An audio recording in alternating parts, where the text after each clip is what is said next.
Hi అండి, AK4 multi ఛానల్కి స్వాగతం. ఇప్పుడు మనం తెలుసుకోబోయేది రక్త మొలల్ని గురించి తెలుసుకుందాము.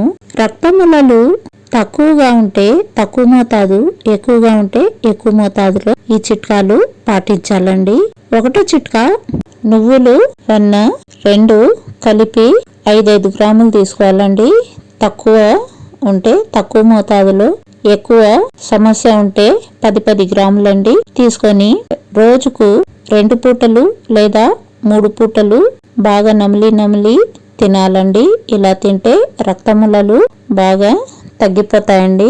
నెక్స్ట్ చిట్కా అండి, వెన్న పంచదార.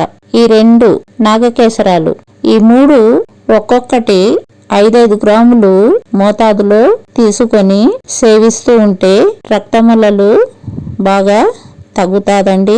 మూడో చిట్కా, సుగంధ పాల వేర్ల పొడి 5 గ్రాములు తీసుకోవాలి, అంటే 1/2 స్పూన్ అండి. 1 స్పూను నెయ్యి కలిపి రోజు 3 పూటలు అవసరాన్ని బట్టి సేవిస్తూ ఉంటే ఈ రక్తములలు అనేది చాలా బాగా తగ్గుతుందండి. ఈ చిట్కాలు మంచిగా వర్కౌట్ అవుతుందండి. మరిన్ని వీడియోస్ కోసము మీకు ఈ చిట్కాలు నచ్చితే లైక్ చేయండి, షేర్ చేయండి, కామెంట్ చేయండి, సబ్స్క్రైబ్ చేయండి. థ్యాంక్ యూ అండి.